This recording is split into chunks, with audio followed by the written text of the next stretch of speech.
My fellow nerds and nerdettes and wee little nerdlings all. Your buddy Big Johnny G from Two Gun Pixie Presents Legendary Gaming is back again. Now, what am I doing here? Well, you probably know because you probably saw the thumbnail. I gotta stop putting those things up. So what we're doing is we're gonna do a State of the Shelf address. It has been a year since the last time we did one, and we did the first one for fun, actually. Me and Tommy V were just hanging out. We decided to just try a little fun shoot, and that came out, and it's been kind of popular. It took me by surprise. So we decided, since there's been a major change here in the Nerd Wasteland, that it is time to update for another State of the Shelf address. So yes, there has been a change. Because if you remember last time, boom, the sci-fi section had exploded everywhere. It was like 3, 4, it was almost at the freaking ceiling, right? So I got a couple more of these cool shelves, and these really are my favorite shelves. I like these the best instead of the little cubicle ones, because you put the cubicle ones together, and you're like missing this much space from one cube to the other. That's like a whole game. Anyway, that's just my preference. So I love my shelves. If you've watched the last one, you may remember that I like to categorize my shelves. I like to categorize my games. All right? That's what makes it easy for me. So I pick a theme or genre, the old writer in me likes to say, and that is what each shelf is. So why don't we take a look and see how the shelves have developed in a year. So up top, I kept this with sci-fi. This here, though, this is what I call my general sci-fi section. These are games that have science fiction feels, but are basically more or less planet-bound. Now, hold on a second. Hold on. Let's go back up, because you did notice I got this. This is actually going to be coming up next. This is going to be coming up for the live shoots that we're going to be doing next. And we're going to be doing an unboxing. This is it's a secret game. It's just going to be hitting Kickstarter. It's got a lot of noise about it. I've been following about this game, so I'm really excited to show that off. But anyway, continuing down, there is more sci-fi here. I got to move Buffy. Gotta tell you the truth, I got to move Buffy over to the horror section. But otherwise, this is my franchise sci-fi section. All the cool franchise games that we've bought over the years, we enjoy playing. And below that is my section that I call Deep Space. These are the games with the spaceships that all take place, well, in deep space.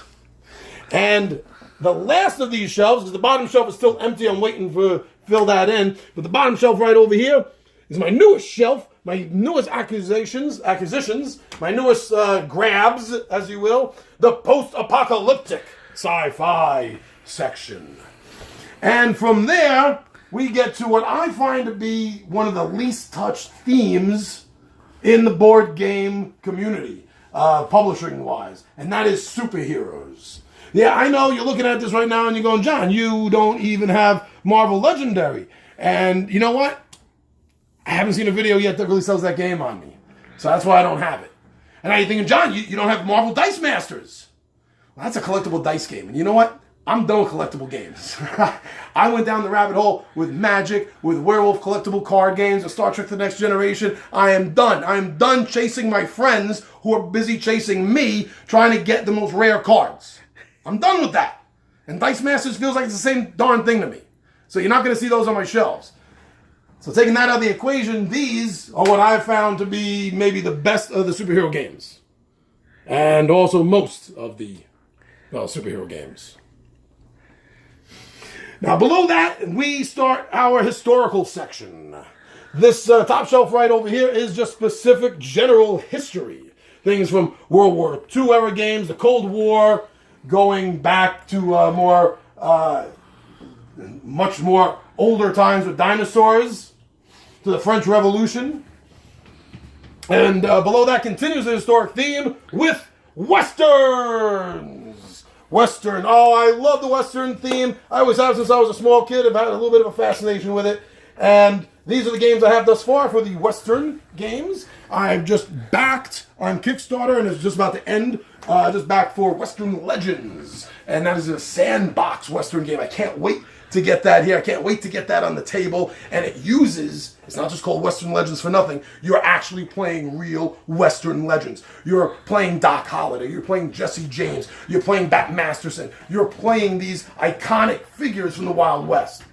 And which one of you is going to be the most legendary? So I'm waiting for that game. That's going right over there. And the bottommost shelf Also historical. That is more of the medieval theme, whether it's medieval Europe or medieval time period from ancient Japan. I believe it was called Nippon back in those days. Now, this is where the section ended last time. We only got up to here because I had the rest of these sections for role-playing games. The new shelves, they've all been moved over back that way. So everything on this side, this is the board gaming side completely now. And up here, this has remained the same. This has not changed since last year, the Dungeons & Dragons specific board games. There has been a couple of additions that you may have seen since last time, such as Baldur's Gate. And yes, I do plan on getting the next box in this, the Tomb of Annihilation. We're looking forward to getting that. And continuing, the rest of this all continues to fit into the fantasy category. This shelf here specifically falls into the mythology section. We don't need this cord in the way.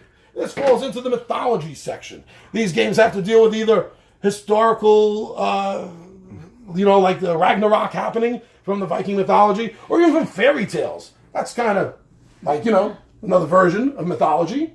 And below that, the last two shelves are just general fantasy shelves. You also may have noticed that the way I put them on the shelves has nothing to do with whether it's alphabetical or not. I really just put the boxes on the shelves from tallest box to the shortest box, left to right. You also might notice that you might be thinking to yourself that my games are facing the wrong way, because I've noticed that a lot of people on YouTube, their games are facing this way, so they're reading Castle Ravenloft, not Castle Ravenloft. The reason I do it like this is because the entranceway into my game room is over there. So I like the front of the boxes to face the entranceway. That's why I do that. And the last shelving unit we have over here, the top three shelves are dedicated to horror. The very, very, very top shelf is my general horror. To tell you the truth, Shadows of Brimstone will probably be moving to the Western shelf. That's a cross genre. It could fit in either one. I think I'm going to be moving that, though, because I do have another box game coming in that I backed on Kickstarter that should be coming in a couple of months, and that's the deluxe edition of Coma Ward. And that is an adult movie-style horror game. And it looks very, very cool, and I can't wait to get that up here. And if I clear this space off, maybe I can get to display it out. You know what I mean?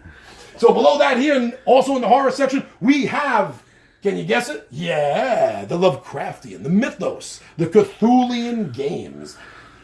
I'm getting a little tired of them. Getting a little tired, to tell you the truth, because they all pretty much always feel like the same game. You're going and you're fighting off all these extra-dimensional, demonic, ageless beings. If you've read any of the stories, that really doesn't happen too often. I mean the classic stories. If you read the stories that Lovecraft or Robert E. Howard came out with, the mythos stories, there's a lot of losing your mind. There's a lot of just being shredded by invisible beings. The stories are hopelessness. That is not generally comes across in the games. But I was excited this year we got Fate of the Elder Gods, because in this game you're playing the cultists. So that turns it around and doesn't make it feel kind of cheesy. Cthulhu stuff's getting feeling a little cheesy. It's getting too popular. It shouldn't be like that. Anyway, moving on. After that, we have a different section completely, which I call High Adventure. Games that remind me of things like Indiana Jones or Robinson Crusoe. These games of high adventure where there's no real fantasy involved in it, with the exception of this one has a little bit. This is almost like Indiana Jones meets Cthulhu. But otherwise, it's just games, I can't phrase it any other way. High adventure. Oh, I love that theme. And all the way in the bottom, hidden down all the way on the bottom, the last shelf is actually going to be a two-parter shelf. On the left side is my crime games. I don't want to build that up. I want to get some more crime games involved. And all the way at the end, the other side is going to be party games. If I get enough of them, I may use the other empty shelf I have on the other side. Oh, wait a second. Why is pandemic and crime? You know, I've been having a hard time figuring out which shelf Pandemic's going on, to tell you the truth. It's been in a couple of different shelves. It's been sci-fi, it's been in high adventure. And the reason I decided to put it here is because, as you see, I have the expansion for it on the break. And in the expansion, you can add a fifth player to the game who gets to act as a bioterrorist. Well, I finally figured myself, that's a crime. I got a crime section, so I finally know where Pandemic's going. Anyway, this is the state of the shelf for Two Gun Pixie Presents Legendary Gaming. I am your main man. I am your buddy, Big Johnny G, and my friends,